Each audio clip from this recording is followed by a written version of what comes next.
नमस्कार आदाब, मेरा नाम है फरहान आकिब खान और आप देख रहे हैं यूपी टाइम्स। इस वक्त खड़े हैं हम गोंडा शहर के चौक बाजार में और आज हम आए हैं एक मकसद के साथ, क्योंकि पिछले दिनों देखा गया सिर्फ गोंडा ही नहीं बल्कि पूरे उत्तर प्रदेश में व्यापारी संगठन किस तरह से परेशान और हैरान है। ये एक बहुत बड़ी खबर हर किसी के लिए है।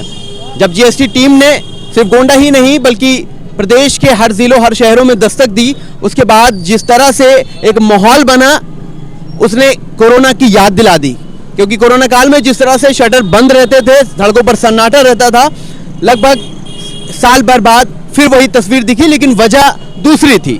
जी हाँ, जिस तरह से जीएसटी टैक्स को लेकर एक माहौल बना और बंद सिर्फ उन्होंने नहीं किया जिन्होंने सिर्फ इस मामले में चोरी कर रखी है, टैक्स नहीं दिया है या खरीद फरोख्त में कुछ भी बदला है। बंद उन्होंने भी किया जिसको इसकी खबर चली सिर्फ डर में माहौल को देखते हुए। जो लोग इसके क्राइटेरिया के अंदर भी नहीं आते थे, दुकानें उन्होंने भी बंद की और हर कोई परेशान कि ऐसा क्यों है। लेकिन सही जानकारी उनको अब तक नहीं मिली है कि किस क्राइटेरिया के अकॉर्डिंग, किस मानक के अनुरूप जीएसटी टीम काम कर रही है या टैक्स जो लोग नहीं भर रहे हैं उन पर कार्रवाई होगी। लेकिन अब हम गोंडा शहर में मौजूद हैं, चौक में, और हमारे साथ मौजूद हैं गोंडा जिला के व्यापार मंडल के सभी पदाधिकारी और हम इनसे जानेंगे कि ये जो पूरा मामला रहा है जिसमें व्यापारी संगठन जिस तरह से डरा हुआ है, आखिर सच्चाई इसमें क्या है और क्या चीजें इसमें निकल कर आई है, उनसे बात करेंगे हम। तो क्या नाम है आपका, क्या कुछ कहना चाहेंगे? मैं भूपेंद्र प्रकाश आर्य, नगर अध्यक्ष हूँ अखिल भारतीय उद्योग व्यापार मंडल का। ये जो छापेमारी चल रही है इसके विषय में हमारी वार्ता जॉइंट कमिश्नर साहब से भी हुई। हम लोगों ने बहुत विस्तृत वार्ता की। उन्होंने कहा कि जो भी व्यापारी हैं वो निश्चिंत होकर के अपना व्यापार करें और किसी भी प्रकार से अगर कोई भी अधिकारी उनको प्रताड़ित करता है या कोई ऐसी सूचना आती है तो आपके माध्यम से या वो स्वयं आकर के हमसे शिकायत कर सकता है। किसी को भयभीत होने की आवश्यकता नहीं है, वो अपना व्यापार स्वच्छंद रूप से करें और बहुत ही आराम से, किसी भी तरह के भ्रम में न फंसे कि उनको किस तरह की दुकान बंद करके भागने की कोई आवश्यकता नहीं। ठीक है, एक तो हो गया किसी को बंद करने की जरूरत नहीं है, लेकिन जो टीम निकली है जो काम कर रही है अपना, वो किन लोगों के खिलाफ कार्रवाई कर रही है, ये एक बहुत बड़ा पॉइंट है। क्योंकि हर किसी को पता नहीं है कि अगर हम उस क्राइटेरिया के अंदर आ रहे हैं या नहीं आ रहे हैं, तो क्या मानक रखा गया है इसके लिए। अब उसके बारे में एक बात आई है कि जो उनके ट्रांजैक्शंस हैं वो और उनका नक्शा वो मिसमैच है, उसके कारण पे उनकी एक लिस्टिंग है, उसी हिसाब से उनके खिलाफ कार्रवाई हो रही है। सभी के खिलाफ यह कार्रवाई नहीं है, तो सामान्य व्यापारी को कहीं से भी परेशान होने की कोई आवश्यकता नहीं है। उसमें व्यापारियों को भी ये सावधानी रखनी चाहिए। जैसे कुछ बैंक वाले आपको ये कहते हैं कि भाई साहब अपने अकाउंट में 2 दिन के लिए आप कुछ हैवी अमाउंट डाल दीजिए, आपकी लिमिट बढ़ जाएगी। इस भ्रम में आपको कतई नहीं आना चाहिए कि आपकी लिमिट बढ़ाने के चक्कर में आप ओवर ट्रांजैक्शन करें। और वो ट्रांजैक्शन जब आप अपने करंट अकाउंट में करते हैं तो आपका वो ट्रांजैक्शन माना जाता है। भले ही आपने उसको किसी भी आधार पे जमा किया हो, लेकिन आपके वो ट्रांजैक्शन का पैसा ही माना जाएगा। इस आधार पे भी आपका ट्रांजैक्शन बढ़ता है और आपका डेटा मिसमैच हो सकता है। और इन सब चीज़ों के संबंध में आपको सावधानी बरतनी चाहिए। और अगर जागरूकता की कमी है तो उसके व्यापार मंडल के द्वारा, अखिल भारतीय उद्योग व्यापार मंडल के द्वारा समय समय पर बहुत सारे कैंप भी लगाए गए, रजिस्ट्रेशन भी हम लोगों ने बहुत सारे लोगों के कराए हैं और आपको एक उचित मार्गदर्शन देने की व्यवस्था में हमेशा अखिल भारतीय उद्योग व्यापार मंडल रहा है। इस तरह की जब कार्रवाई शुरू हुई, जब जीएसटी लागू हुआ था, तो इसके बहुत फायदे बताए गए थे हर किसी को और सबने लगभग एक्सेप्ट किया इस चीज़ को। लेकिन अब जब कार्रवाई शुरू हुई है तो लोग भागे भागे फिर रहे हैं। कुछ लोग इस पर व्यंग भी कसते नजर आ रहे हैं कि जो लोग इसके फायदे बता रहे थे आज उन्हीं का शटर बंद है। खैर, ये एक अलग मामला है। लेकिन जिस तरह से कार्रवाई एक तरफा और एक साथ शुरू कर दी गई है, चौथी पांचवी गियर लगाकर, क्या वो सही है? कार्रवाई तो पहले भी होती थी और वो सामान्य रूप से चर्चा में नहीं आती थी, लेकिन इस बार जब पूरे प्रदेश में एक साथ हो रही है, इस वजह से ये चर्चा में आया है। पहले भी एसआईबी विभाग जीएसटी में हुआ करता था, वैट के समय में भी था। वो व्यापारियों की सामान्य रूप से जांचें करता था, जो अनियमितताएं होती थी उसकी ही जांच वो करते थे।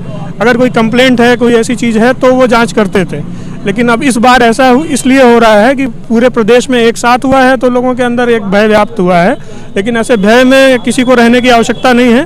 वो अपने व्यवस्था को सुदृढ़ करें, अपने एडवोकेट से बात कर लें। उनको कोई समस्या है तो हम पदाधिकारियों से भी संपर्क करके उन चीज़ों को समझ सकते हैं कि क्या उसमें खामियां हैं या किस वजह से उनको, अगर कोई ऐसी प्रताड़ना की बात आती है तो इसके लिए तो अधिकारी ने स्वयं ही कहा है कि आप अपने कोई भी उनके साथ मिसबिहेव होता है तो वो शिकायत कर सकते हैं। अभी जब निकाय चुनाव को उत्तर प्रदेश में महज 1 महीना बचा है और इस तरह की कार्रवाई हो रही है, क्या कुछ इसमें राजनीतिक हस्तक्षेप हो सकता है कि किसी सरकार को बुरा या अच्छा दिखाना, ऐसा कुछ मानते हैं? नहीं, मेरा ऐसा मानना नहीं है, क्योंकि सरकार के ही अधीन गवर्न होते हैं अधिकारी भी। अगर वो ऐसा कुछ कर रहे हैं तो ये हम लोगों का विषय नहीं है। हम तो व्यापारी हैं, सामान्य व्यापारी के तौर पे अपना व्यापार करना चाहते हैं और उसमें कोई ऐसी बात हमको नज़र नहीं आती। ठीक है। अखिलेश यादव पूर्व मुख्यमंत्री रहे हैं इस प्रदेश के, उनका अभी एक ट्वीट आया है कि तमाम व्यापारियों को इसके खिलाफत करनी चाहिए और ये जो जिस तरह की कार्रवाई चल रही है ये भ्रष्टाचार का इस सरकार का एक नया तरीका है। अब ये उनका एक राजनीतिक मंच है, इसलिए वो ऐसी चीज़ें कर सकते हैं। हम लोगों को इस सामान्य व्यापारी से राजनीति से कोई लेना देना किसी को नहीं होता।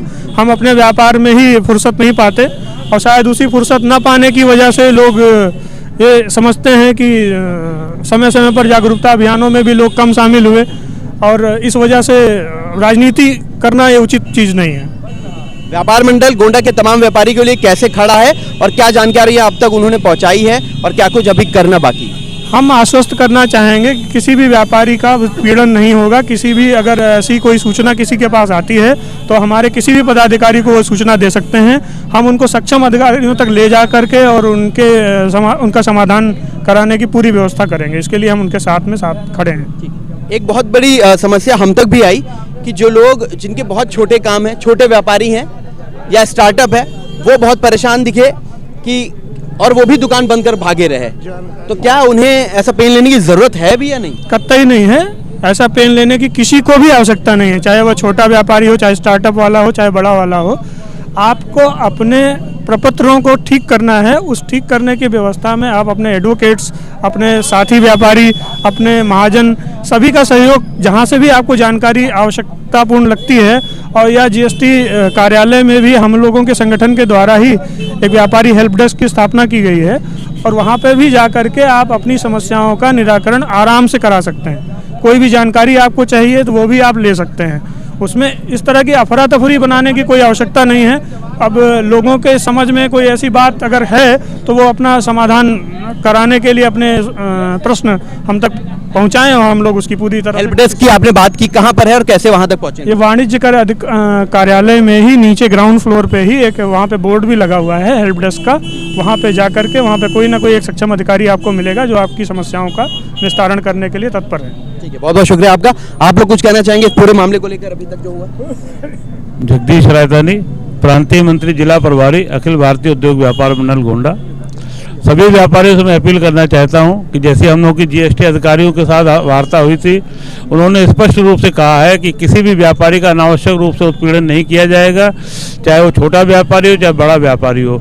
आप लोग निर्भीक होकर के, निर्भय होकर के अपना व्यापार जैसे पहले करते आ रहे हैं वैसा करते रहें और व्यापारी समाज से हमारी पूरी अपील है कि निर्भय होकर के अपना व्यापार करें और इसमें किसी भी व्यापारी का उत्पीड़न नहीं किया जाएगा।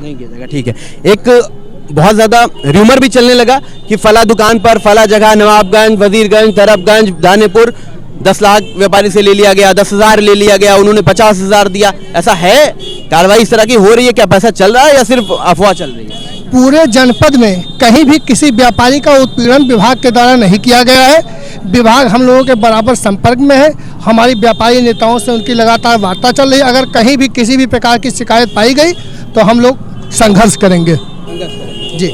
अगर व्यापारी हैं और परेशान हैं, ऐसे प्रताड़ित किए जा रहे हैं, तो क्या व्यापार मंडल खड़ा है और किस हद तक खड़ा रहेगा? अतीक अहमद, वरिष्ठ उपाध्यक्ष, उद्योग व्यापार, अखिल भारतीय उद्योग व्यापार मंडल गोंडा। भाई, कानून की प्रक्रिया हमेशा चलती है, टैक्स से, खजाने से सरकार चलती है और सारी स्कीम टैक्स से ही सरकार प्रदान करती है। मैं माननीय मुख्यमंत्री जी से ये निवेदन करूंगा कि हमारे जो व्यापारी हैं अभी जीएसटी और नोटबंदी में टूटे हुए हैं और कोरोना काल में 2 साल बुरी तरह पिटे हुए हैं, तो ये मामला ठीक है, जांच कराएं। जहां पर उनको लगे कि बड़े बड़े उद्योगपति, बड़े बड़े व्यापारी हैं, जहां से उनको करोड़ों रुपया की पूर्ति मिल सकती है। और रहा ये छोटे व्यापारी, गुंडानगर जैसे छोटे व्यापारी क्या देंगे, 1-2 लाख अगर है कहीं पकड़े गए तो देंगे, तो उससे कोई जला भला नहीं होगा। तो मैं उनसे निवेदन करूंगा कि इसको स्थगित करें, और इलेक्शन भी आने वाला है, और उसके हम लोगों, हमारे व्यापारी नेता जो राष्ट्रीय अध्यक्ष जी संदीप बंसल जी हैं या और संगठन के नेता हैं, उनसे मिल करके एक वार्ता करें और सामान्य करके फिर उसको लागू करें, लेकिन फिलहाल इसको स्थगित किया जाए। तो व्यापार मंडल के जिला अध्यक्ष भी हैं, इनसे भी बात करेंगे इस पूरे मामले को लेकर। जिस तरह से तमाम पदाधिकारियों ने अपने बात को रखा है, ये क्या कुछ कहना चाहेंगे, इनसे भी जानते हैं। आम व्यापारियों को डरने की कोई आवश्यकता नहीं है। आमतौर पे चेकिंग होती नहीं थी, बहुत दिनों बाद ये अभियान चला है, इसलिए अफरा तफरी का एक कारण ये भी है। और जो चिन्हित व्यापारी हैं उनकी जांच करने में संगठन हमारा हमेशा जीएसटी विभाग का और सारे विभाग का सहयोग करता रहा है, और आज भी सहयोग करने को आतुर है। और इसमें अगर कोई दिक्कत कहीं से आ रही है तो हम तक लोग आएँ, हम उनकी जो है वो हर पीड़ा में शामिल हैं, हर वक्त तत्पर हैं उनके लिए। और क्या नाम है, विभाग में हम लोगों ने ज्ञापन दिया है, और राजीव आर्थर सर जो यहाँ ज्वाइंट कमिश्नर हैं, इस वक्त उन्होंने आश्वासित किया है कि ऐसी कोई कार्रवाई नहीं होगी जिससे किसी का उत्पीड़न हो। चिन्हित लोगों की ही जांच हो रही है, लेकिन चूंकि जांच की व्यवस्था बहुत दिनों से बंद थी, इसलिए अफरा तफरी का माहौल हो रहा है। आपसे भी वही सवाल पूछना चाहूँगा, क्योंकि बहुत ज़्यादा ये बातें चल रही है कि फला जगह जब छापा पड़ा, कार्रवाई हुई, तो दुकानदार ने 10 लाख दिया, 5 लाख दिया, 50,000 दिया। ये सच ये बात चल रही है या अफवाह चल रही है, और लोग इससे बचें, ये कुछ बताइए। नहीं, ये तो अफवाह चल रही है, ऐसी कोई सूचना हम लोगों तक नहीं आई है। और अगर ऐसी कोई सूचना आएगी तो उनके भी वरिष्ठ अधिकारी हैं, उन तक हम उसको जो है वो क्रियान्वित कराने के लिए जाएंगे। ठीक है, आप जिला अध्यक्ष हैं, जब आपकी और ज्वाइंट कमिश्नर राजीव आर्थर जी की बात हुई, व्यापार मंडल के तमाम पदाधिकारियों की बात हुई, क्या चीज़ों को और किन पॉइंट्स को, किन मुद्दों को आपने उनके साथ रखा? हमने उनके साथ यही रखा कि आप जहां चिन्हित कर रहे हैं वहां आप जांच करें, लेकिन इतना ज़्यादा दल बल जाता है साथ में, उसकी वजह से बाजार में अफरा तफरी होती है, और एक शटर गिरने के बाद लोग अपनी सुरक्षा के हिसाब से शटर गिरा देते हैं। ये नहीं होना चाहिए। आप लोग निर्भीक होकर व्यापार करें, अगर कोई आपके साथ दुर्व्यवहार करता है तो हम लोग उसके लिए सक्षम हैं, सदैव आपके लिए खड़े हैं। आप हमको सूचित करें, हम वहाँ आके खड़े होंगे। बहुत बहुत धन्यवाद।